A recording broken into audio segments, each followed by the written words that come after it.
Please be seated, ladies and gentlemen. Thanks again for your cooperation. Thank you. Doctor, if you would continue with your next slides. I want to show you a couple of slides about how the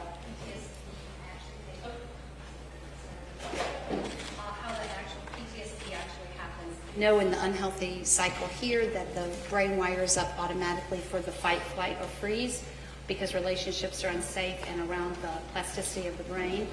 But I want to also show you how PTSD can manifest in a way that you all may experience yourselves. We learn by experience. If you all were walking through a field and you saw this snake, most of us, our limbic systems would kind of go, right?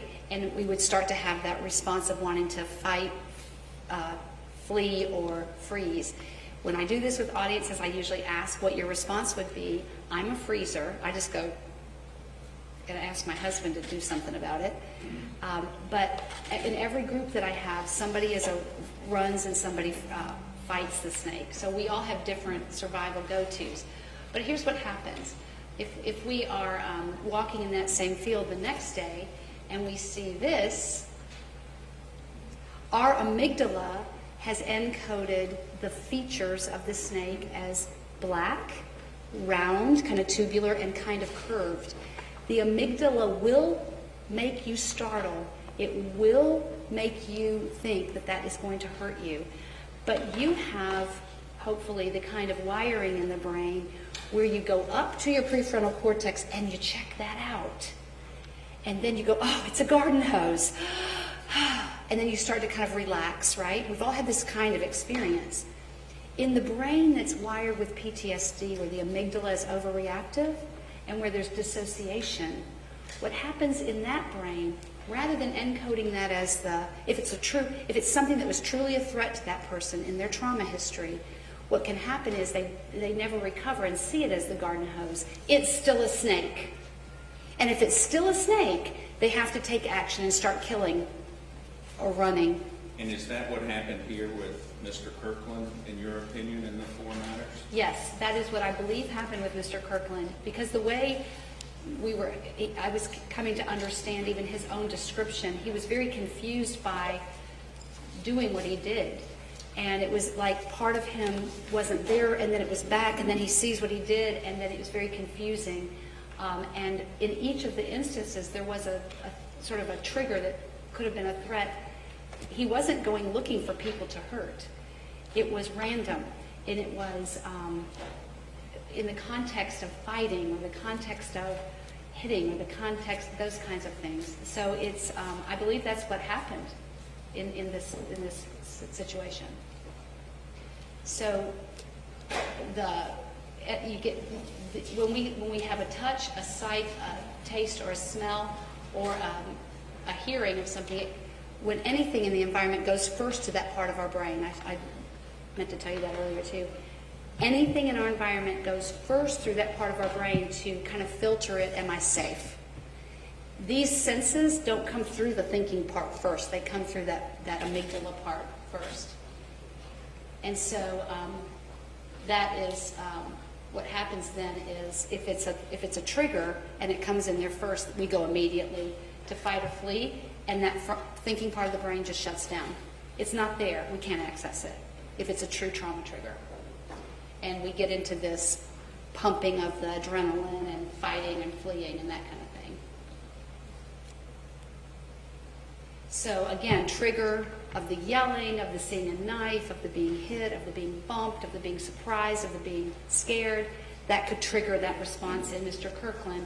He goes into his dissociative kind of place, which we didn't talk a lot about the dissociation measure, but he endorsed a lot of dissociative symptoms, enough to give him the diagnosis. Doctor, thank you very much. You're welcome. Thank you, Judge. You want to talk about there, or do you want to just give us some ideas?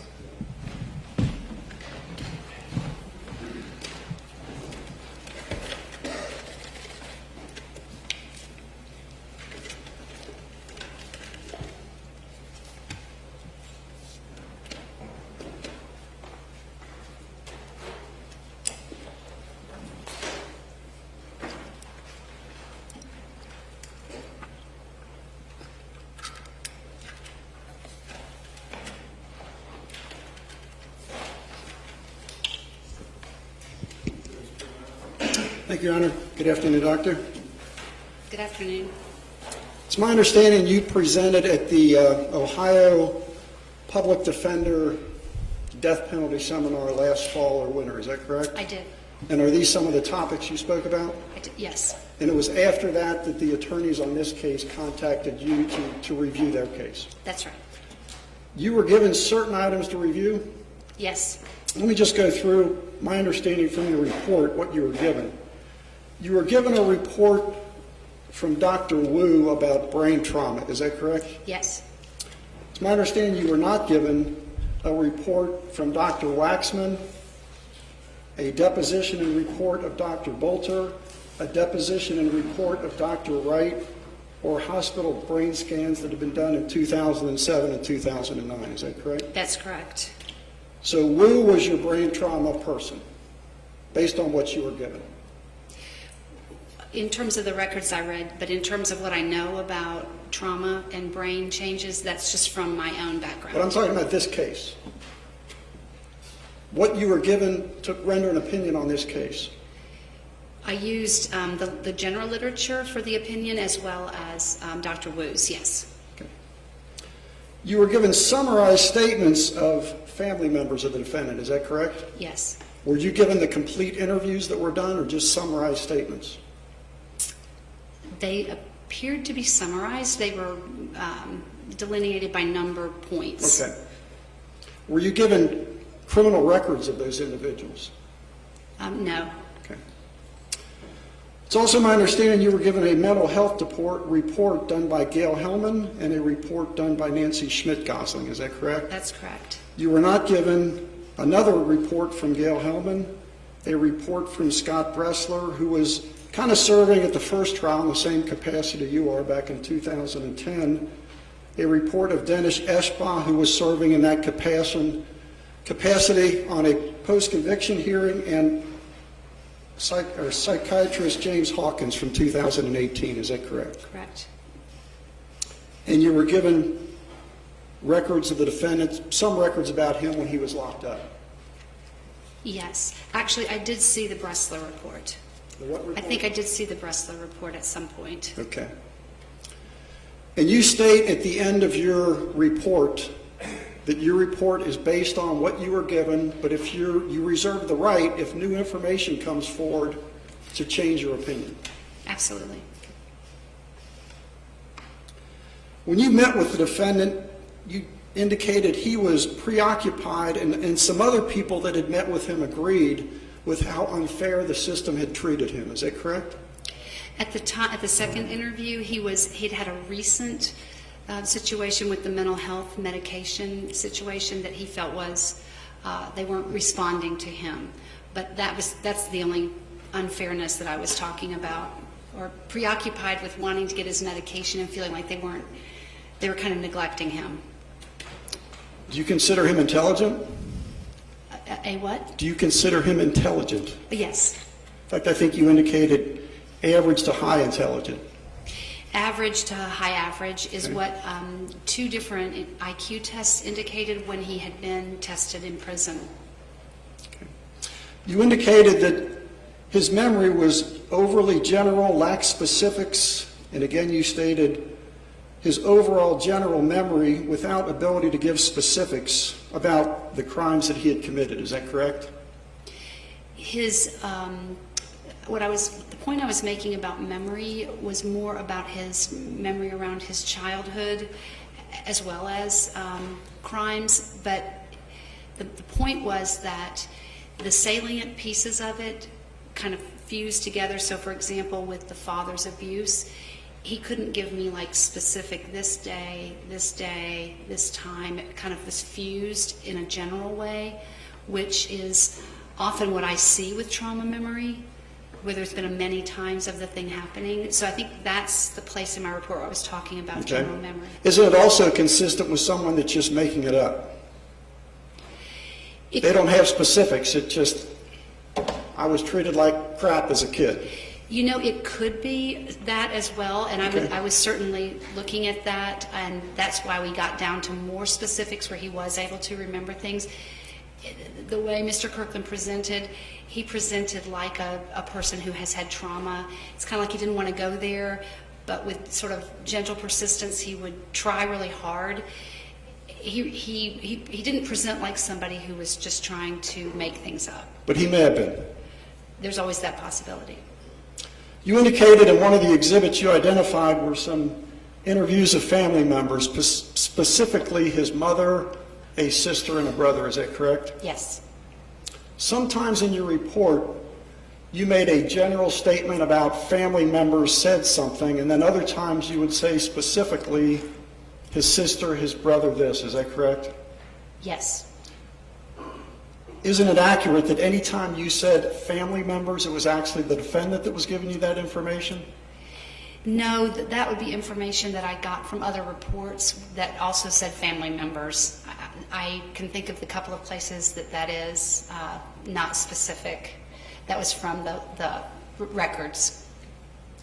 You indicated that Anthony was one time taken to the hospital by his mother for head and other injuries that his father inflicted. Is that correct? Yes. Were you given any hospital records to confirm that or verify that? I was not. You indicated that Anthony, or that I think you called him throughout your report Anthony, but the defendant in this case, his mom was severely beaten and taken to the emergency room. Again, were there any records to support that? No hospital records to support that. I did ask about that. You indicated in your report that his sister Angela, in her interview, said that her father sexually abused her and her sister, and that her father attacked her sexually. Is that correct? And this was on page 9 of your report. Yes. If that would help. I got that information, I believe, from two sources. One of the sources was Mr. Kirkland, who reported that his sister told him about sexual abuse. You said Angela said this. Is that correct? Yes. And the other source was from, I think, her declaration. This is Angela's. You identify that it's actually marked as defendant's exhibit 7. Yes. Those two statements, isn't she actually saying Anthony did this to her? Anthony sexually abused her and her sister, and Anthony attacked her sexually? She does say that in this report, too. But in your report, you say that she said that her father did both of those things to her. Right. In my report, I do talk about Anthony having done that. You to said, her. again, in And your then- report, you Yes. said that Angela said her father did those two things that right out of her statement. Yes. So is that incorrect?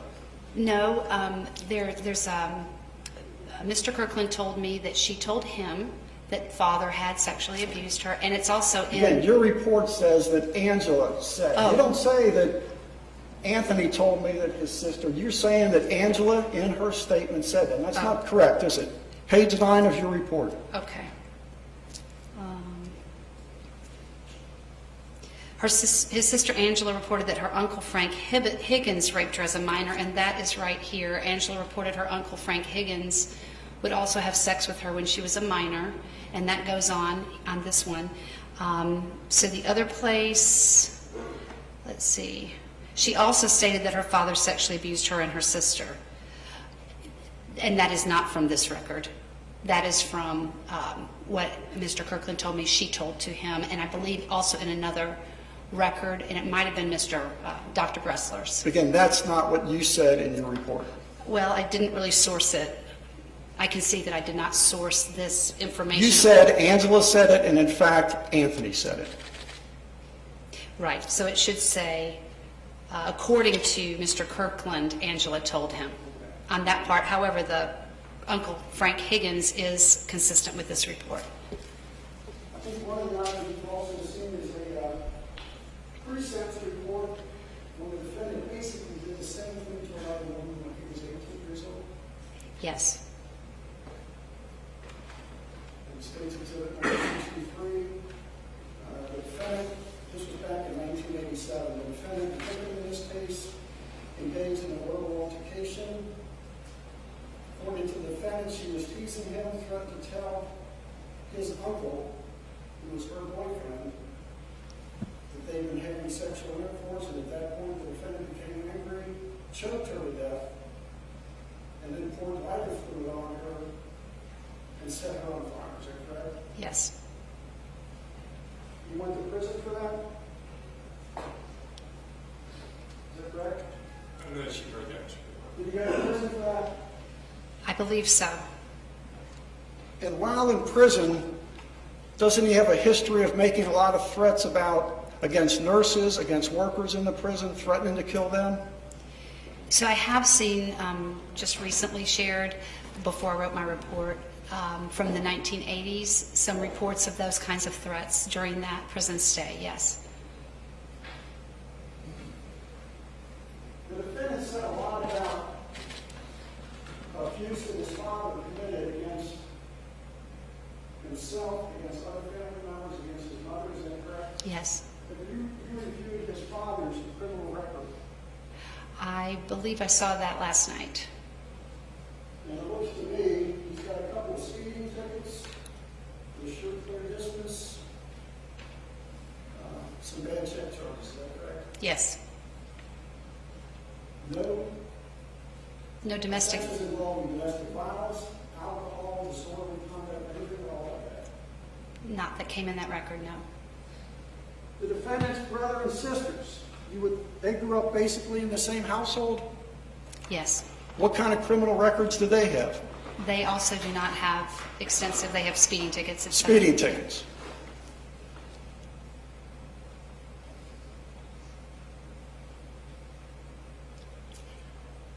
You indicated that the defendant has this post-traumatic stress disorder, and you also relied on the report of Dr. Wu. And I asked you about some of these other records that I don't believe you did see. Right, the other reports. Correct. Mm-hmm. And Dr. Wu talks about a bike accident the defendant had and a car wreck the defendant had. Is that correct? That's correct. I didn't really go into that in my report. The medical records, this is Defense Exhibit 5A, fell off his bike in 2004. The diagnosis was a shoulder dislocation. Is that correct? Yes, I did read those Did he have records. trauma at all? Not from that I remember. Okay.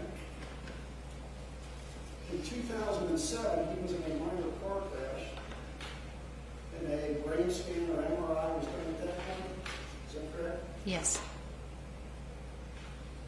And the CT scan of the head said no hemorrhage or mass effect.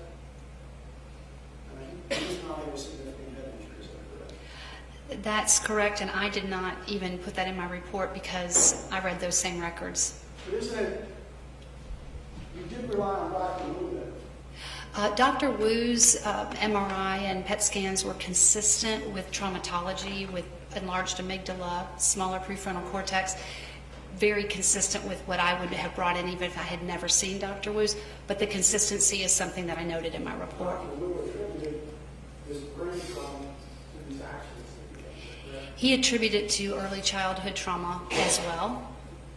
And again, is there any record of that early childhood trauma? No police reports, no Children Protective Services, no 241 kids, nothing like that? Nothing other than family report that does report domestic violence and Mr. Kirkland's report and memories. You talked about this dissociation, specifically with Esme's case. The defendant said he was shocked to see what he had done, but I was the only one there, so I must have done it. Is that correct? That's correct. Said that about a couple of these cases. And you indicate really all four of them. He had some kind of dissociative effect going on where he's got a flashback, and next thing he knows, he's got a dead body. Is that correct? That's correct. How does he get all these details about what happened? You read his interviews, didn't you? Yes. Specifically with Esme, what did he say happened? I don't remember all the details, He bumps but into her running on the trail, chases her through the woods, talking about going over a little fence, catches her, chokes her, rapes her. Is that consistent with somebody that says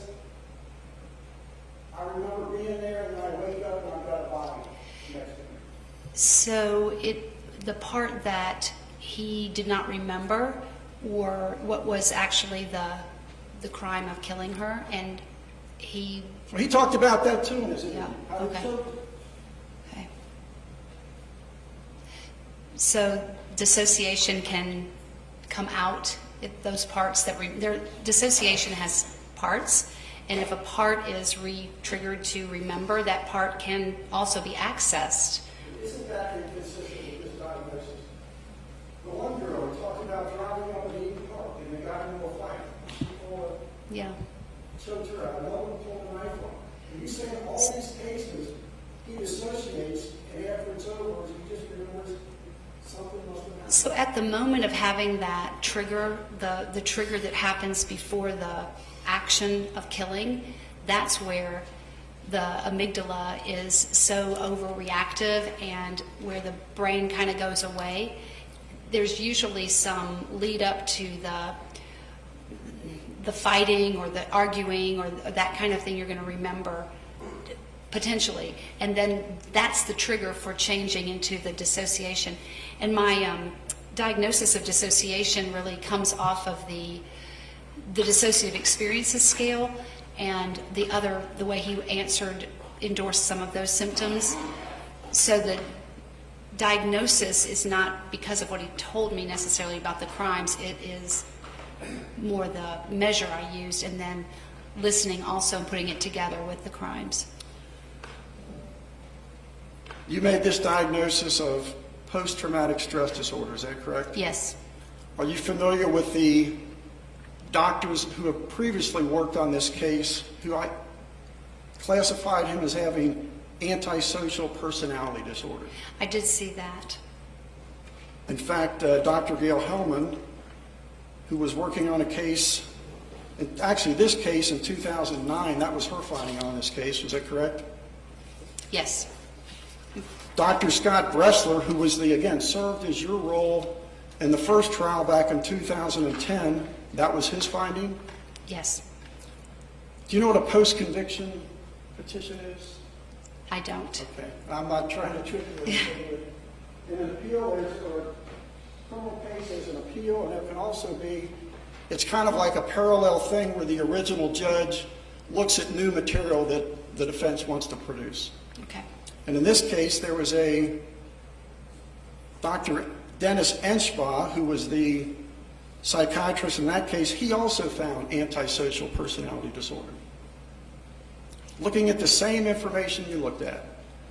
And then there was a doctor, actually just in June of this year, Dr. Hawkins, his report doesn't say what he finds, but he specifically says, I found no post-traumatic stress disorder symptoms. Did you look at all those reports? I did not see that report.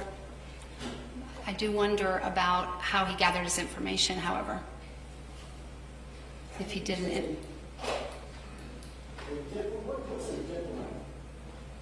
Diplomates are usually, yeah, it's okay. They're usually people who have taken tests that put them in an elite category in their field in psychology. They're pretty good. Yeah, they're good. It's a good thing to be a diplomat. This is States Exhibit 75. Okay. James Hawkins, am I correct on that? He was a diplomat? Let's see. I think it's right under his name. Oh. Yes. Okay. American Board of Psychiatry and Neurology. And the tab I have there, just return to that. And what does he say about post-traumatic stress disorder? There were no PTSD symptoms. And the PTSD is post-traumatic stress disorder, is that correct? Yes. No symptoms.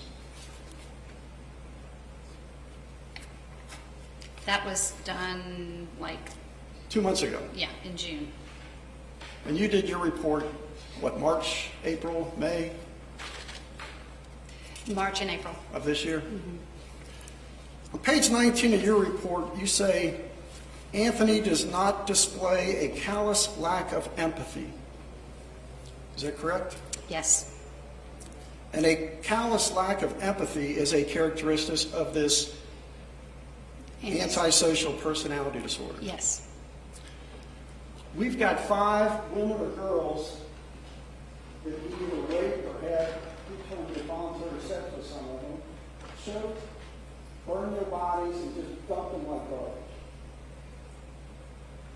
Isn't that a lack of empathy?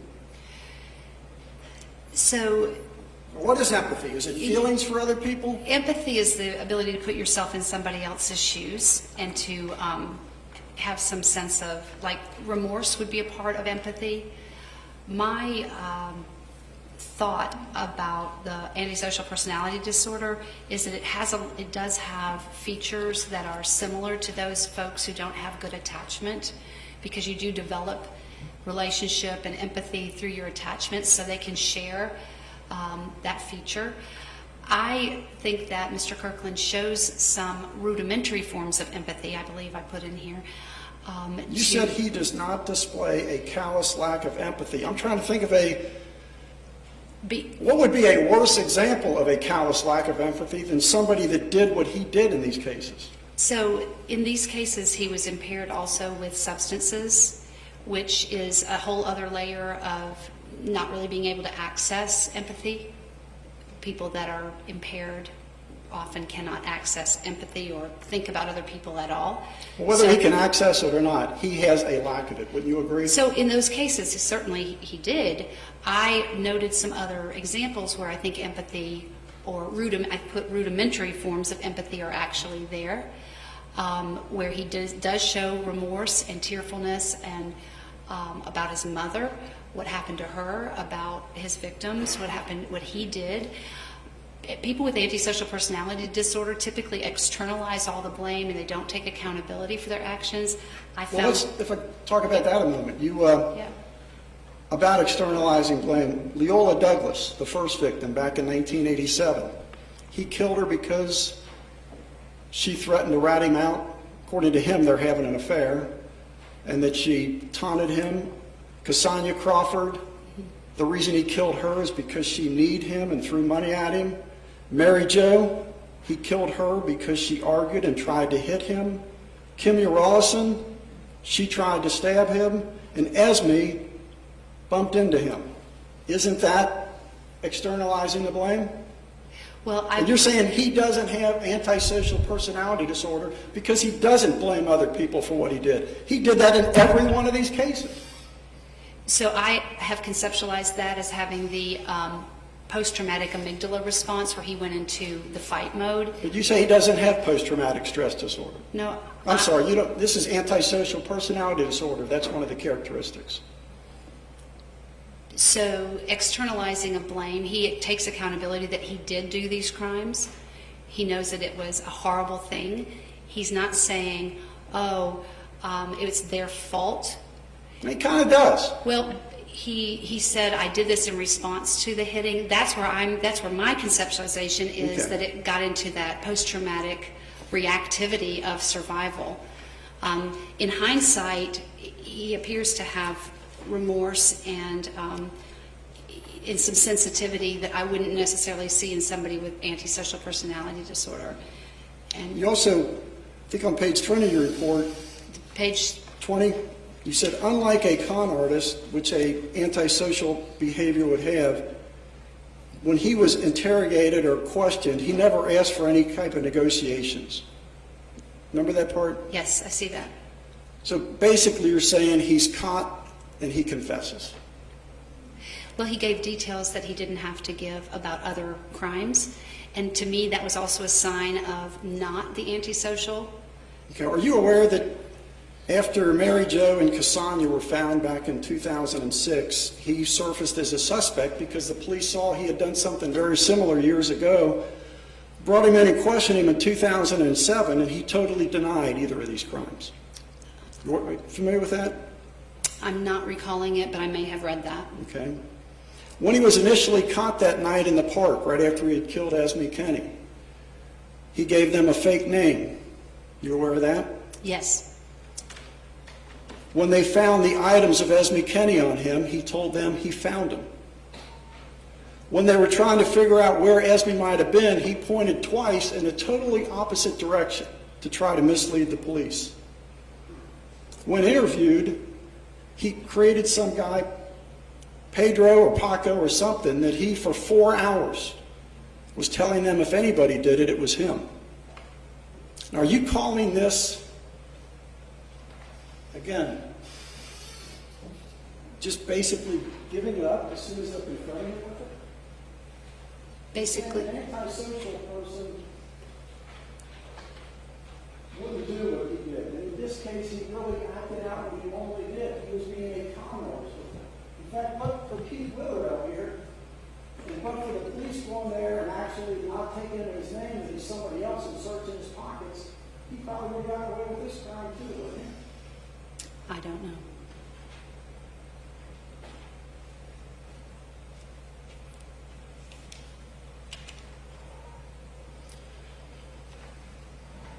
One last thing I wanted to cover with you. On page 24 of your report, you say he was compelled to perform a purification ritual that he wanted to carry out in a very specific manner so the whole body and soul would go at the same time.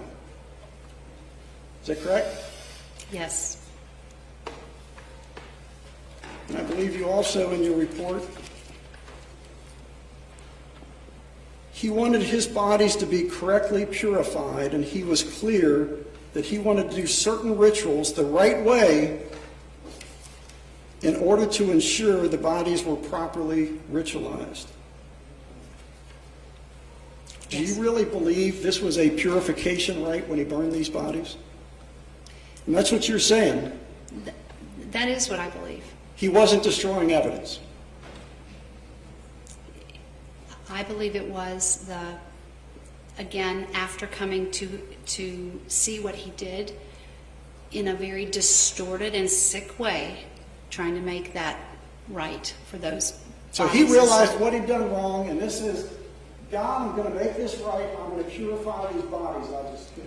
I don't know if God was a part of it, but I do. Probably not. But Do you agree with that? But I do believe that in his distorted thinking, that he believed that he needed to do this because there was some sense of remorse. Well, the first victim, Cassandra Crawford, after purifying her, he dumped her in a little gully and covered her with tires. Is that part of the purification rite? Or is that trying to hide evidence? That may very well be trying to hide evidence, which would also be something one might try to do if they'd done what he had done. Mary Jo Newton burned her on a skid in an old lot. Is that a purification rite? You said it was. Kim Urolison took her and dumped her in a place. I mean, it was so remote, her body wasn't found for a year and a half among old abandoned mattresses and tires and all kinds of other junk. Was that a purification rite? Esme Kenny. I don't know if you saw the pictures of her. He had not completed the purification rite yet, but the only part of her body he had an opportunity to burn was her genital area, where he had forcibly had sex with her, and her hand that he said he forced her to masturbate him. Why was he purifying just those two parts of her body? That I do not know. It's a distorted ritual, is what I believe.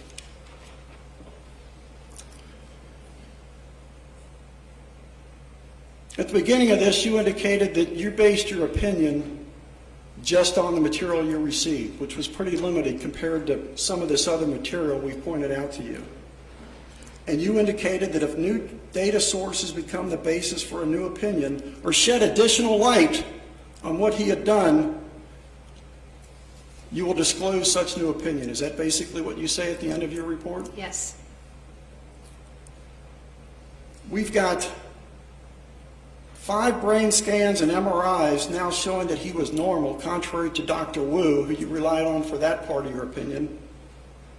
We've got no records to back up a lot of the claims the defendant made about this abuse. No prior examiner found any evidence of post-traumatic stress disorder, and 3 of them specifically found antisocial personality disorder. That's a lot of new material. Would you agree? Some of that is new, yes. Does any of that change your opinion in this case? I would have to consider it by the source and, really look at it and read that in order for me to integrate it into my thinking.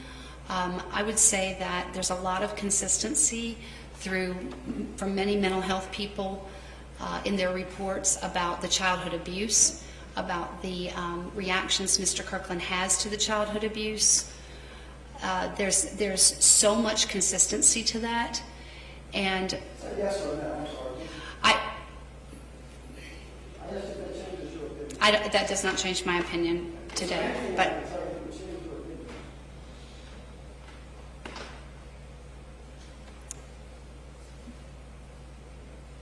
I guess if we had some kind of test that would tell me that the information I have is false, that would change my opinion in terms of the amount. Is there any such test? Is there any way to know if anything he told you the truth, it was all a bunch of bullshit? Any way to tell? The way to tell that for me is my experience of interviewing people and how they discuss their histories. And his was very much like kids that I talk to and adults that I talk to who have this kind of abuse history. There's sort of almost this, there's a avoidance to it, but then there's the trickling in of bits and pieces when the memory comes. And it's hard to explain, but when you do a lot of these interviews, there's kind of that BS factor. Let me give you one example. This purification, right? Yes. There's two choices here. Piece of strong evidence or purifying his body. Or both. And based on your professional judgment, this was a purification, right? Yeah. That's your honesty scale. If you're a lie detector and you told me he purified his body, your lie detector says that's true. Yes, and it can be both. It could. Antisocial personality disorder, there's characteristics of that. Is that correct? Yes. Mm-hmm. And this is from Dr. Breslow's report. Are you familiar with the characteristics and traits of antisocial personality disorder? Yes, I believe that. Does that list them? Pardon? Does that list them? Those are some of them. What are they? What are the characteristics that these other doctors said? He doesn't suffer from post-traumatic stress syndrome. He suffers from antisocial personality disorder, which is really, it's not a disease, it's a way to classify somebody's personality. Is that correct? Correct. What are the characteristics of someone that these other doctors say he is antisocial personality Well, disorder? one of the things that is one of the huge pieces that's not on here is grandiosity. And I write in my report how I don't see grandiosity, I actually see low self-esteem. And so grandiosity isn't a bullet here that needs to actually be on here. Unlawful behaviors, absolutely. Deceitfulness, there is some of that through the record. Impulsivity, irritability, and aggressiveness. Those are both characteristics of PTSD. In my conceptualization, that comes with the PTSD. The impulsivity is that quick reactivity. Yes, it's part of PTSD. Yes, and it's also part of PTSD. Reckless disregard for safety of self and others. I don't think himself. He does care for himself, but safety of others. Yeah, well, again, I don't think that reckless disregard of self is part of antisocial, and that's another thing that I put in my report, that his attempts at suicide are actually, they kind of go against an antisocial personality disorder because... We read a lot about Yeah. people in jail say they try to kill themselves. He's had a long time, he hasn't come close to being successful, right? Yes, he said several attempts, and that's unusual for an antisocial personality. Consistent irresponsibility, not sure about, well, I don't know much about day-to-day responsibility issues, but he has been irresponsible with the law. Lack of remorse. And none of those are inconsistent with 9 ACEs and post-traumatic stress disorder. You did not find him to have antisocial personality. Not in the pure form that I think of it. Certainly a number of characteristics, which can also be an outgrowth of childhood trauma. And antisocial personality disorder can be an outgrowth of childhood trauma. Doctor, one last thing on page 24 of your report, talking about the Esme Kenny case. you indicated that Anthony acted out of a sense of panic and an inability to think beyond survival when he saw his victim being either scared or angry. Is that correct? I'm sorry, I'm not, on 24? I believe it's on page 24. Acted out of a sense of panic. I'm not seeing it, but it sounds like you read it correctly. This Oh, yeah, here it is. I see it. Okay. And he's talking about a young girl who was 13 and according to her mom, going online, according to informed, she was 4'11" and 104 pounds. Yeah. He was so scared of that, he did what he did.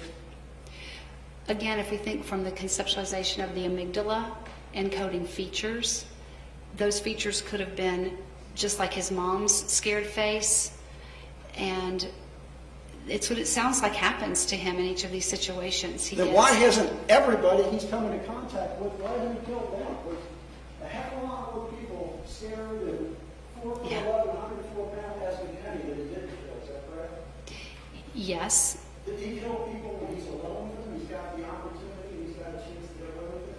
Every one of these victims. Say that one more time. Sorry. People he killed, he's alone with, he's either in a car with them, in this abandoned area, there's no one around to witness what he's doing. Yeah, that would be the case. That would be the case. Yes. No further questions, Judge. Anything on redirect?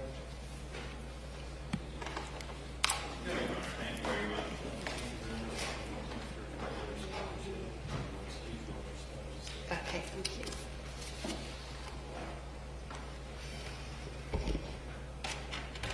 Stretch for a second, please, and we'll be right back.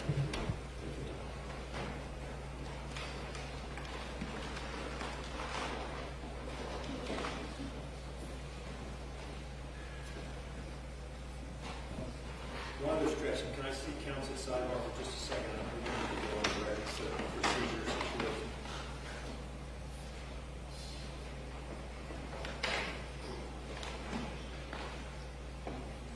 Ladies and gentlemen, I know it's 1:30, okay? And I'm going to put this on me, I'm going to take a hit for this. I forgot that we arranged this morning, so I was a little late, covering for somebody else. No good deed goes unpunished type of thing, but anyway, it costs a couple minutes for you coming out here, so that's on me. So I'm going to ask at this point, if you don't mind, be a very short witness. I'm going to told a very, very short witness. I mean, 5 minutes or so, but if it goes on in that, then I'll get back to you. Is it okay to go ahead and proceed? And that would, from what I've been told, be the last witness. Is everybody okay with that? Thank you all very, very much. With that, ladies and gentlemen, Chris, first, make sure this is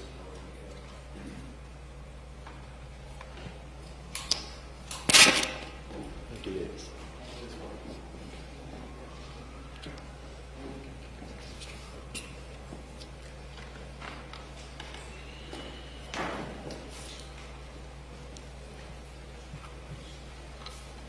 Ladies and gentlemen, Anthony Kirkland is not going to make a statement to you.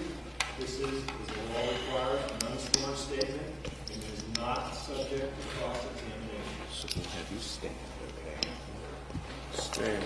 Yeah. If you will stand, we'll just stand up and you can stand up. Thank you, Judge. Mr. Kirkland will. Thank you.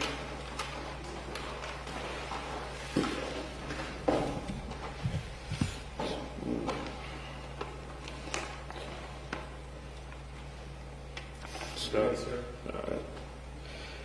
Statement goes as this. It said, if we ask kindergarten students what they want to become, they would say a policeman, fireman, nurse, doctor, teacher, lawyer, pro, athlete, maybe an astronaut, perhaps rich and famous.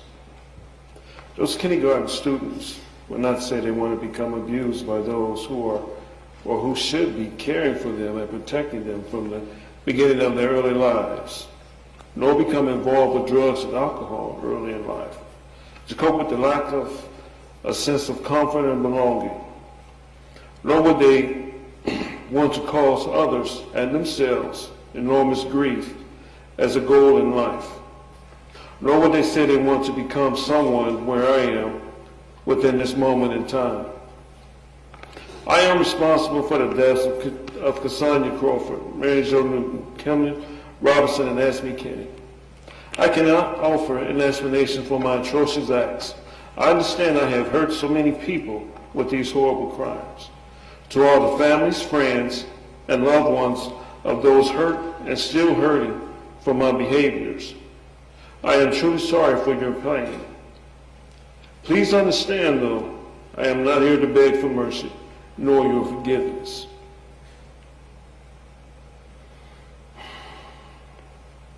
I am not here to offer excuses. I want to express this.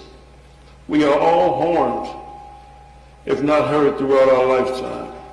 Some more than others, some more often than others, and some more severely than others. Not everyone is fortunate enough to have a caring family or outside guidance to help life hurts heal correctly.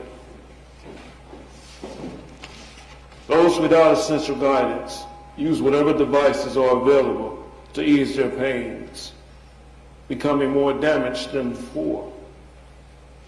I am proof a young person deeply abused physically, emotionally, and mentally becomes the abuser. People have stated I am evil. People have stated I am a monster. I express this. I cannot offer any justifiable explanations for my senseless acts. I neither expect mercy nor I neither expect mercy or forgiveness. I am not looking for absolution. Eventually, I will answer to a higher authority.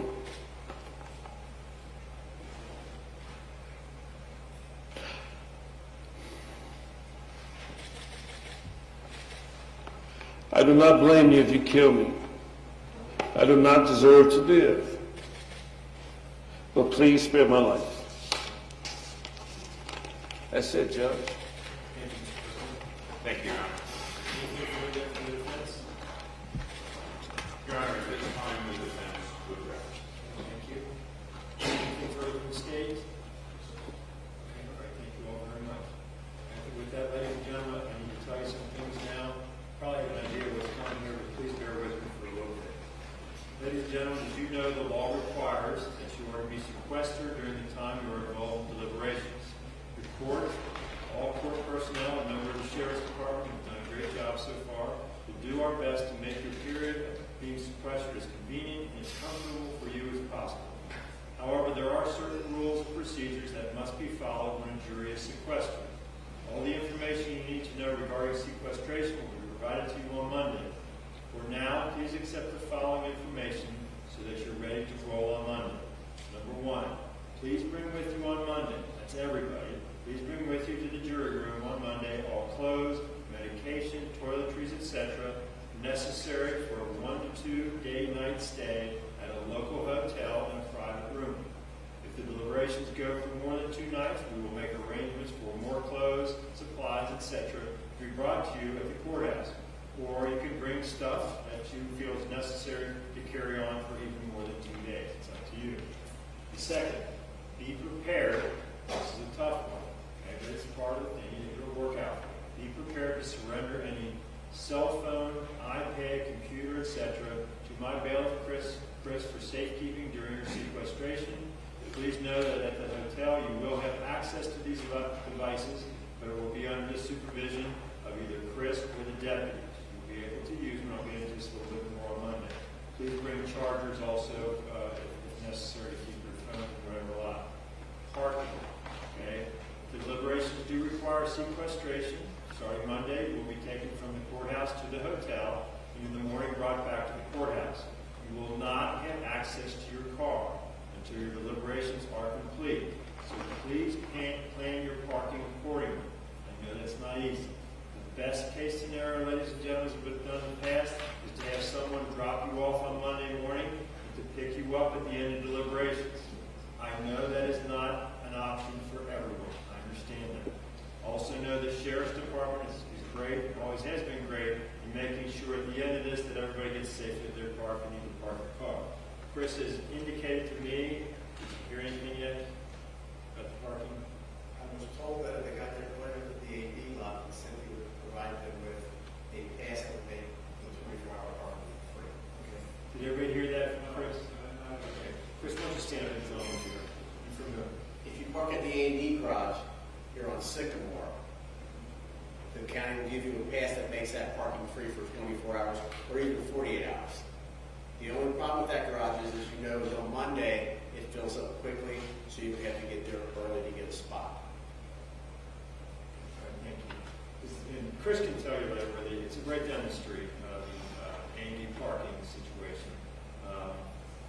We check, okay, we try, and other people have checked, sheriff's department, upstairs, everybody tried to check that the parking is just tight around here, and nothing can really be done other than that, so it's the best we can do.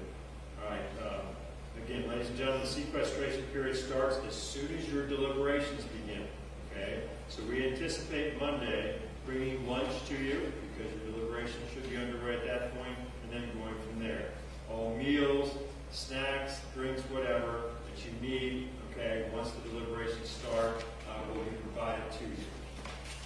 Finally, remember the alternates. How I told you a long time ago, it seems like, that you have the toughest job in this process. That job continues on Monday. On Monday, once deliberations begin by the 12 members of the jury panel, you, the alternates, will be taken to another jury room here in the building. We checked. Chris has found the most comfortable, the best one that we can get, where you will be during the course of the deliberations. I will give you further instructions on Monday.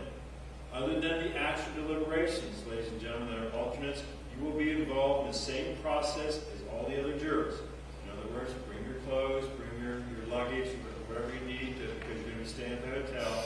And other than during the actual deliberations, you and the 12 will do everything together. So in other words, when they take a break, you'll take a break. When they eat lunch, you'll eat lunch, whatever. Just please bring something to read or whatever. It'll be the four of you separate from them until they're not deliberating. Okay. Please know that your relatives, contacts, or whatever will know that you are safe in a safe place or whatever, and that you will certainly be allowed to communicate with your family, friends, or whatever. It might be a limited situation. It might be under a situation where there might have to be some type of monitoring, but don't think that you can't talk to your kids or your mom, dad, or whatever. That certainly will be allowed. We're not trying to make this tough, but it's part of the rules of the law we have to abide by. So please, ladies and gentlemen, be ready to roll with that on Monday. Again, if by chance you take as long as you need, okay? If you make a decision in this case, if you make a decision before, say, 5 o'clock or so on Monday, then the sequestration situation will not come into play, but you do have to be ready, obviously, if it does, so that we can go ahead and do that in an orderly fashion. Well, other than that, remember the admonitions. Do not discuss this case among yourselves. Do not permit anyone to discuss it with you or in your presence. It is your duty to not form or express any opinion on the case until it is all finally submitted to you. Please do not view, watch, read any media reports regarding the situation. If you have a special situation that Chris needs to know about for the sequestration situation, please let us know. We'll do our best then to make arrangements to take care of that. All right? Not getting into it too much, but is there anybody have any questions at this point? Everybody okay? That's a good question because I actually have a jury trial set on Monday. I don't think it's going to work, but 9:30? Let's just do it 9:30. To keep you guys. Is that okay with council? Okay, we're going to anticipate then starting on 9:30 Monday. And again, if everything works the way it should, you should get not too long after the start, the deliberation process should start. Okay? Thank you all very, very, very much. Have a great weekend. Just forget about this, okay? Just forget about this stuff. Have a great weekend. We'll see you back on Monday. All right.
deletes what you all agreed to delete. I believe you have everything that we've got, right? Or you can get everybody a copy of all the verdict forms as well as the jury, the final jury trial, right? Okay, I got the jury trial. I will tell you this,